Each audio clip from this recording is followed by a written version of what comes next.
नमस्ते दोस्तों, स्वागत है आपका द स्टडी इन विलेज में। आज है 4 मार्च। तो चलिए आज के करंट अफेयर्स की शुरुआत करते हैं। कल 3 तारीख को वीडियो नहीं आ पाई थी, तो इसमें मैंने ये 4 मार्च का थंबनेल जरूर लगाया, लेकिन इसमें 3 और 4 की कंबाइंड करके न्यूज़ बता दी जाएगी। ठीक है, तो इसमें जो आपको आज बताया जाएगा उसमें 3 और 4 की करंट अफेयर्स रहेगी। ठीक है, तो इसमें इस वीडियो में आपको the Hindu, Jansatta, PIB, the Indian Express, down to earth के जो मोस्ट इंपॉर्टेंट आर्टिकल्स होते हैं, जो कि आपके परीक्षा की दृष्टि से काफ़ी महत्वपूर्ण होते हैं, उन पर चर्चा की जाती है। तो चलिए बिना देरी करते हुए आज की वीडियो स्टार्ट करते हैं। देखिए, ये एक न्यूज़ निकल के आ रही है। इसमें क्या बताया गया है कि भारत व ऑस्ट्रेलिया के पीएम 9 मार्च को करेंगे गांधीनगर में विश्वविद्यालय परिसर की स्थापना। यानी कि भारत के प्रधानमंत्री और ऑस्ट्रेलिया के प्रधानमंत्री गांधीनगर परिसर में गांधीनगर में विश्वविद्यालय परिसर की स्थापना करेंगे।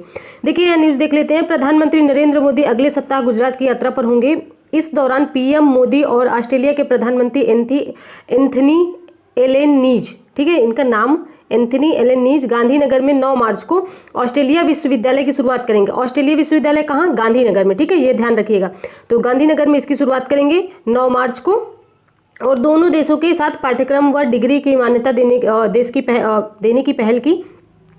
उसके बाद यहाँ पे देखिए एक न्यूज़, यहाँ पे एक चीज़ और है कि गुजरात इंटरनेशनल फाइनेंस टेक, यानी कि जिसको हम शॉर्ट फॉर्म में गिफ्ट बोलते हैं, गुजरात इंटरनेशनल फाइनेंस टेक, इसकी ये गिफ्ट सिटी की गांधीनगर का गिफ्ट सिटी भी होगी गांधीनगर। ऐसा पहला अंतर्राष्ट्रीय वित्तीय एवं आईटी सेवा केंद्र है। ठीक है, ऑस्ट्रेलिया के साथ भारत के और भी कई सारे समझौते होंगे। तो यहाँ पे ये चीज़ ध्यान रखिएगा। 9 मार्च को प्रधानमंत्री नरेंद्र मोदी और ऑस्ट्रेलिया के प्रधानमंत्री, जिनका नाम है एंथनी एल्बनीज़, जिनका नाम याद रखिएगा, क्योंकि उसमें ऐसे क्वेश्चन पूछे जा सकते हैं ना कि कोई पर्सनालिटी न्यूज़ में रहती है तो उससे संबंधित क्वेश्चन आ जाते हैं। तो ये ऑस्ट्रेलिया विश्वविद्यालय की स्थापना कहाँ करेंगे? गांधीनगर, यानी गुजरात में। ठीक है, तो चलिए आगे बढ़ते हैं। यहाँ पे देखिए ये भी क्वेश्चन इंपॉर्टेंट है, पूछा जा सकता है एग्जाम में। क्या है कि पिछले साल 75वां कॉन फिल्म फेस्टिवल मनाया गया था। ठीक है, कौन सा? 75 नंबर का। तो इसका नाम क्या है? इसका नाम है कॉन फिल्म फेस्टिवल। तो इसकी जो जूरी थी और भारत का जो प्रतिनिधित्व कर रही थी, भारत की तरफ से दीपिका पादुकोण को इसमें नामित किया गया था। इसमें जूरी का काम दीपिका पादुकोण कर रही थी। ठीक है, लेकिन एक न्यूज़ निकल के और आई है कि 95 का नंबर का जो 75 नंबर के, देखिए 75 नंबर के कॉन फिल्म फेस्टिवल की जूरी में थी दीपिका पादुकोण। अब इसमें क्या है कि 95 नंबर का ऑस्कर अवार्ड जो दिया जा रहा है, ये ऑस्कर अवार्ड हॉलीवुड वालों का अवार्ड है, तो ये हॉलीवुड को दिया जाता है। ठीक है, तो ऑस्कर अवार्ड जो दिया जा रहा है बहुत बड़ा अवार्ड है, तो उसको ये जो जिन एक्टर को ऑस्कर अवार्ड दिया जाएगा उनको किसी ना किसी को ये दीपिका पादुकोण अवार्ड प्रदान करती नजर आएंगी। इनको इन्वाइट किया गया है, तो ये चीज़ ध्यान रखिएगा। ठीक है, कौन से नंबर का है? 95 नंबर का ऑस्कर अवार्ड। ठीक है, तो ये चीज़ आप ध्यान रखिएगा। कौन जाएगा? दीपिका पादुकोण। तो यहाँ पे देखिए और एक चीज़ इंपॉर्टेंट है कि कहाँ पे हो रहा है। तो देखिए जो 95 नंबर का ऑस्कर अवार्ड है, ये इसका आयोजन है वो 12 मार्च को लॉस एंजल्स में हो रहा है। ठीक है, और लॉस एंजल्स में हो रहा है ये इस साल ऑस्कर अवार्ड के। ये भारत के लिए कौन सी नामित फिल्म है? तो एस राजामौली की जो फिल्म थी, जिसको RRR के नाम से जानते हैं, बहुत फेमस फिल्म थी। तो इसके गाने को नाटू नाटू का बेस्ट ओरिजिनल गाने के लिए इसको श्रेणी, मतलब बेस्ट ओरिजिनल गाने की श्रेणी में इसका नामांकन किया गया है। देखते हैं फिर आगे क्या होता है। और इस गाने के जो गायक हैं वो और इसमें काल भैरव मतलब मंच पर प्रदर्शन करेंगे। ठीक है, तो आई होप आपको ये न्यूज़ समझ में आई होगी। चलिए आगे बढ़ते हैं। देखिए याद रखिएगा कि कॉन फिल्म फेस्टिवल कौन से नंबर का? 75 नंबर का था कॉन फिल्म फेस्टिवल। ऐसे ही क्वेश्चन आपके पेपर में पूछे जाते हैं। मान लीजिए कि ये 95 नंबर का ऑस्कर अवार्ड पूछ लिया गया, तो इसमें ये भी पूछा जा सकता है कि कौन से नंबर के कौन फिल्म फेस्टिवल में नामित हुई थी दीपिका पादुकोण, या तो फिर कौन थी वो। तो ऐसे क्वेश्चन पूछे जाते हैं, और हमको लगा कि करंट अफेयर 1-2 साल पहले का पूछ लिया। ठीक है, तो चलिए आगे बढ़ते हैं। देखिए इसमें क्या है कि चीन का पैतरा सीमा विवाद अलग, द्विपक्षीय रिश्ते अलग। यहाँ पे जो हमारे यहाँ के विदेश मंत्री हैं जयशंकर प्रसाद, उन्होंने कहा है कि अगर आपके बीच में, मतलब हमारे बीच में सीमा विवाद नहीं सुलझेगा तो हम लोग द्विपक्षीय रिश्ते अलग नहीं रख सकते हैं। क्योंकि अगर हमारे किसी पड़ोसी से, किसी भी व्यक्ति से अगर झगड़ा होता है, तो ऐसा थोड़ी ना कि हम लोग झगड़ा बाद में करेंगे, पहले हम लोग रिश्ते अच्छे कर लेते हैं। और यहाँ झगड़ा सिर्फ हमारे इसी एरिया पे है, बाकी हम ऐसे रिश्ते अच्छे कर लेते हैं। अगर किसी भी मतलब एक चीज़ को लेकर झगड़ा हुआ, तो झगड़ा हमारा वो हर चीज़ों पे लागू होता है। तो यहाँ पे यही बात की जा रही है कि अगर, मतलब जयशंकर प्रसाद जी ने कहा है कि अगर मामला नहीं सुलझेगा, सीमा विवाद नहीं सुलझेगा, तो द्विपक्षीय वार्ता नहीं हो सकती है चीन के साथ। लेकिन चीन के विदेश मंत्री क्या कह रहे हैं? इन्होंने कहा है चीन के विदेश मंत्री का कहना ये है कि मामला उसको रहने दो, लेकिन हम लोग आपस में द्विपक्षीय वार्ता रखते हैं। तो ऐसा नहीं होता है। तो यहाँ पे यही बातें की जा रही हैं। और यहाँ पे देखिए, यहाँ पे है कि G20 के विदेश मंत्री की बैठक में हिस्सा लेने के लिए इनका छिन कॉन्ग नाम है, ठीक है। जो यहाँ के विदेश मंत्री, इनका छिन कॉन्ग नाम है। नई दिल्ली में आए थे 2000 दिसंबर में इनको विदेश मंत्री का पद मिला है और ये पहली बार भारत आए। तो इसमें मुलाकात की जयशंकर प्रसाद से और इसमें 45 मिनट तक ये वार्ता दोनों के बीच चलती रही और इस विवाद को सुलझाने की बात की गई, जो सीमा विवाद है, जो कि भारत और भारत और चीन के बीच में, ठीक है। तो ये ध्यान रखिएगा आप। तो यही जयशंकर प्रसाद जी ने कहा है कि अगर किसी के साथ अगर आप मतलब द्विपक्षीय रखना चाहते हैं रिश्ते, तो फिर उसके बाद फिर अगर किसी के साथ रिश्ते रखना चाहते हैं तो सारे मतलब विवाद हटाने होंगे या फिर द्विपक्षीय जो सीमा विवाद है उसको भी खत्म करना होगा, ठीक है। तो चलिए आगे बढ़ते हैं। यहाँ पे देखिए, राजनाथ ने इजरायली रक्षा मंत्री के साथ परियोजनाओं पर चर्चा की है। तो इजराइल के रक्षा मंत्री, ठीक है, इजराइल, देखिए राजनाथ सिंह हमारे यहाँ के भारत के रक्षा मंत्री हैं और तो इजराइल के रक्षा मंत्री के साथ बातचीत करने की बात की गई है राजनाथ जी के द्वारा। यहाँ पे देखिए जो इंपॉर्टेंट चीज़ें हैं इसमें अंडरलाइन कर दिया जाता है ताकि आपको प्रॉब्लम ना हो और आप जल्दी समझ में आ जाए कि कौन सी टॉपिक मतलब कौन सी लाइन इंपॉर्टेंट है। तो राजनाथ सिंह ने ट्वीट कर बताया कि इजराइल के रक्षा मंत्री मेजर जनरल योआव गल्लाड, ठीक है, इनके साथ अपने संबंधों को प्राथमिकता देते हुए भारत के साथ बहुत सारे रक्षा संबंध इजराइल ने किए हैं और भारत के साथ इजराइल के 30 वर्ष मतलब जो इसके संबंधों के हैं, कूटनीतिक संबंध के 30 वर्ष पूरे हो चुके हैं। तो इसको भी मनाया जाएगा इस बार और इन दोनों के बीच में काफ़ी अच्छे संबंध है। MOU भी साइन करने की बात की जा रही है। इजराइल की कंपनियां भारत के साथ MOU साइन करेंगी रक्षा से संबंधित, ठीक है। तो इनके जो इजराइल का है, इजराइल के आप रक्षा मंत्री का नाम याद कर लीजिएगा जिनका नाम है जनरल योआव गल्लाड, ठीक है। तो चलिए आगे बढ़ते हैं। देखिए यहाँ पे है कश्मीर में पहली बार बलिदानी को कैंडल मार्च की श्रद्धांजलि। कश्मीर में पहली बार किसी व्यक्ति जो कि बलिदान अपना दिया उसको कैंडल मार्च से श्रद्धांजलि दी गई। हम लोग किसी को श्रद्धांजलि देने के लिए कैंडल मार्च का यूज करते हैं।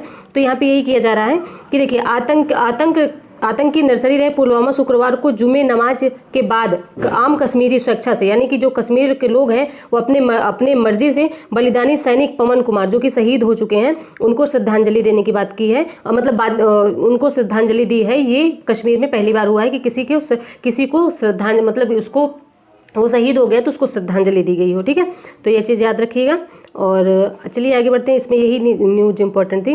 देखिए हाँ, ये एक न्यूज़ है जो कि काफ़ी इंपॉर्टेंट है, क्वेश्चन बन भी सकता है कि इसमें क्या हुआ है कि हाल ही में अभी मतलब क्या हुआ है कि हमारे यहाँ दक्षिण अफ्रीका के क्रेग फुल्टन, जिनका नाम है क्रेग फुल्टन, ठीक है, इनको क्या हुआ है कि हॉकी का कोच नामित किया गया है।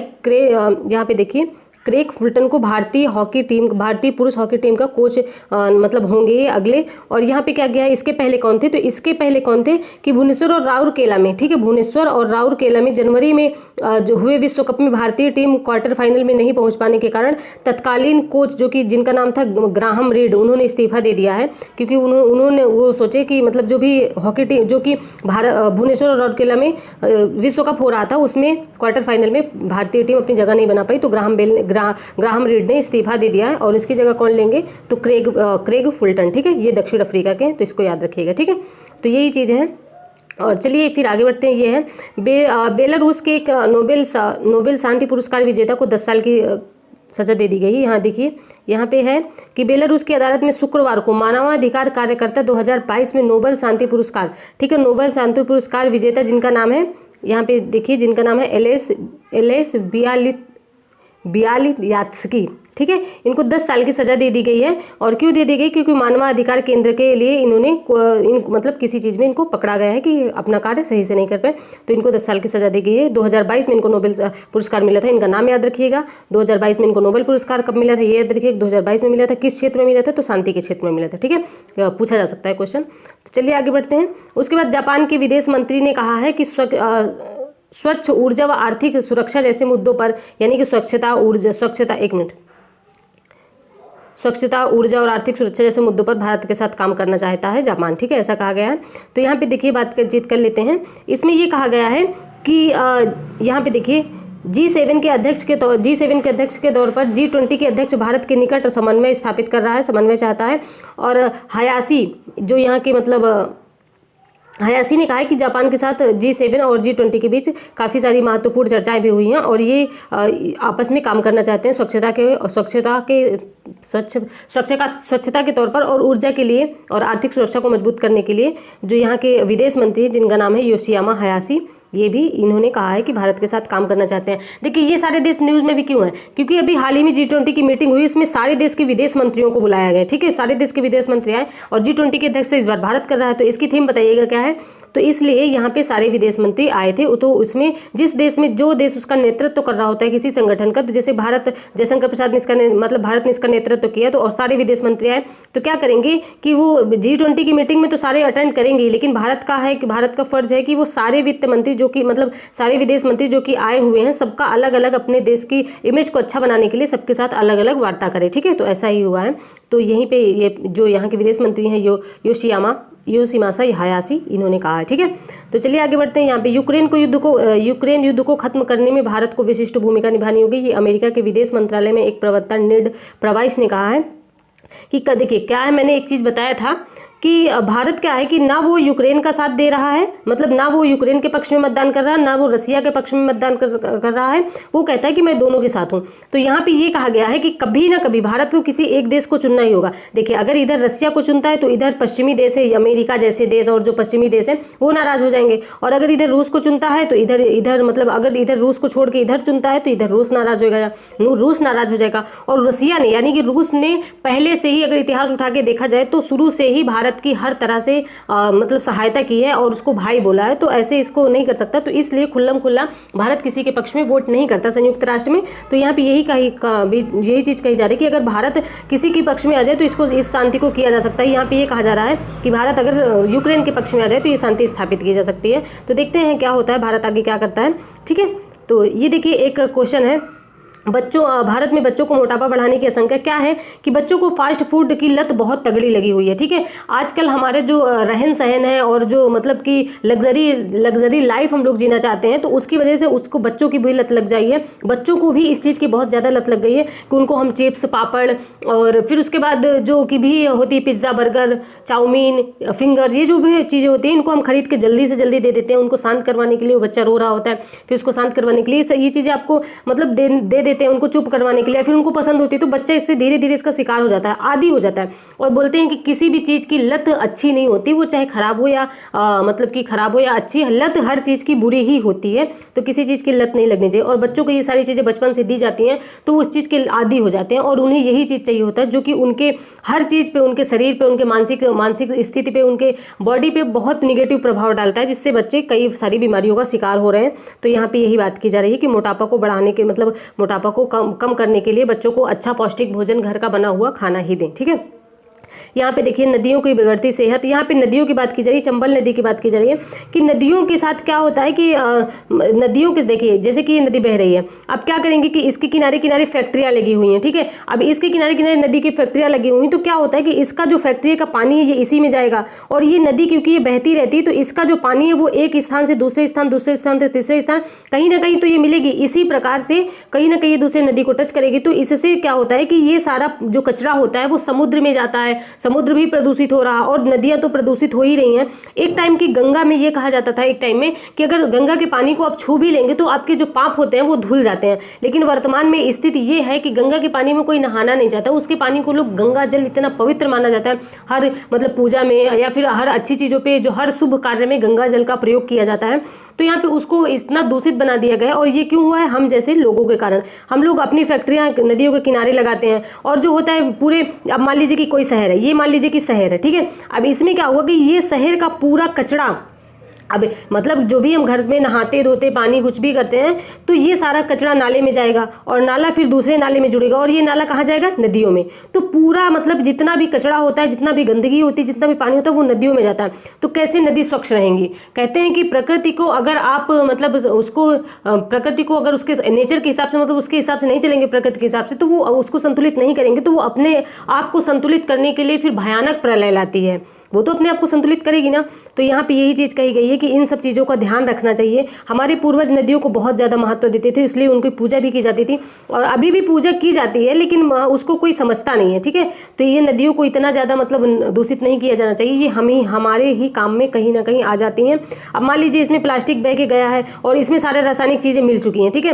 अब फैक्ट्री है, इसमें सारी रासायनिक प्रदूषण मिल चुका है, तो अब इसी पानी को आप खेतों में यूज़ करेंगे, नदियों के पानी को आप खेतों में यूज़ करेंगे, तो जो फसल होगी ये भी रासायनिक, जो पानी यूज़ करेंगे फिर ये भी रासायनिक, मतलब जो फसल पैदा होगी ये भी रासायनिक से भरपूर होगी, यानी कि इसमें भी रसायन आ जाएगा और फिर इसी भोजन को आप खाएंगे। अब जिनके मान लीजिए खेत नहीं है तो वो खरीदेंगे और वो खरीद के खाएंगे, या फिर जिनके खेत है वो अपना भोजन मतलब जो फसल उगाई है उसको खाएंगे, लेकिन है तो दोनों लोग को नुकसान ही पहुंचाएगा ना, क्योंकि इसमें रासायनिक पदार्थ मिले हुए हैं पानी में और घुलनशील है, वो घुल चुके हैं।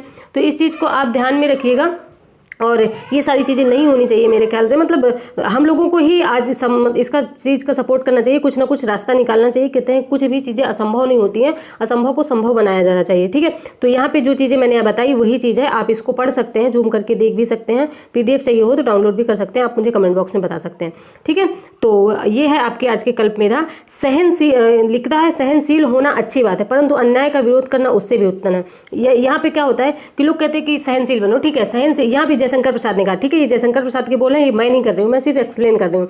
ये कहा है कि सहनशील होना अच्छी बात है, यानी कि अगर आप किसी की बात सुनते हैं या फिर वो कुछ आपको एक थप्पड़ मार के चला गया तो ठीक है, मतलब कि आपने मार खा लिया, सहनशील है, ठीक है, अच्छी बात। लेकिन परंतु अन्याय का विरोध करना उससे भी उत्तम है। अब वो आपको फालतू में, बिना फालतू में मार के चला गया और आप बोलते हैं कि हम सहनशील है, हम नहीं मानेंगे, हम हाथ नहीं उठाएंगे, तो ये अन्याय है ना। तो अन्याय यानी कि वो अगर आप अन्याय कर रहा है तो अगर उसका विरोध करना है तो फिर वो सहनशीलता से भी उत्तम है, ऐसा जयशंकर प्रसाद ने कहा है, ठीक है। तो आई होप आपको वीडियो में मतलब सारे टॉपिक समझ में आए होंगे, जो भी आर्टिकल्स हैं आपको समझ में आए होंगे, लेकिन फिर भी आपको कुछ डाउट हो तो प्लीज़ कमेंट बॉक्स में ज़रूर बताएं। और अगर वीडियो थोड़ा सा भी फ़ायदा पहुंचा रही हो तो अपने मतलब कि दोस्तों के साथ भी इस वीडियो को शेयर करें, ताकि उनको भी थोड़ा सा फ़ायदा हो। और हाँ, आप ये मत सोचिएगा कि एक दिन की वीडियो आती है, एक दिन की नहीं, कुछ कारण की वजह से मेरी एक वीडियो नहीं आ पाती। कल कुछ टेक्निकल प्रॉब्लम आ गई थी जिसकी वजह से वीडियो अपलोड नहीं हो पाई थी। और तो आपको सारी करंट अफेयर्स मिल जाएंगे। मान लीजिए कि मैंने 3 तारीख की वीडियो नहीं ली, ठीक है, तो अब मैं 3 और 4 को कंबाइन करके वीडियो आपकी ले ली हूँ, तो यानी कि आपके कुछ क्वेश्चन छूटेंगे नहीं, इस चीज़ से आप मतलब निशा खाती रहिए। आपकी जो मतलब करंट अफेयर से संबंधित जो भी आपके न्यूज़पेपर में आएगा कुछ भी छूटेगा नहीं, ये चीज़ की मैं गारंटी लेती हूँ, ठीक है। तो आई होप आपको सारी चीज़ें समझ में आई होंगी, लेकिन फिर भी कुछ डाउट हो तो कमेंट बॉक्स में बताएं, और कुछ ऐड करना हो तो कमेंट बॉक्स में बताएं। और मेहनत यार बहुत लगती है, तो मेहनत का प्लीज़ सपोर्ट करें, क्योंकि मेहनत आप भी कर रहे हैं तो मेहनत का मतलब मेहनत तो जानते हैं कि कितना टफ होता है मेहनत करना तो मजाक कर रही हूँ, तो फिर आप मतलब इसका सपोर्ट जरूर करें। चलिए ठीक है, बहुत ज़्यादा बातचीत हो गई, मिलते हैं नेक्स्ट वीडियो में। अपने और अपने परिवार का ध्यान रखिए, अपनी हेल्थ का ध्यान रखिए, मिलते हैं नेक्स्ट वीडियो में। धन्यवाद।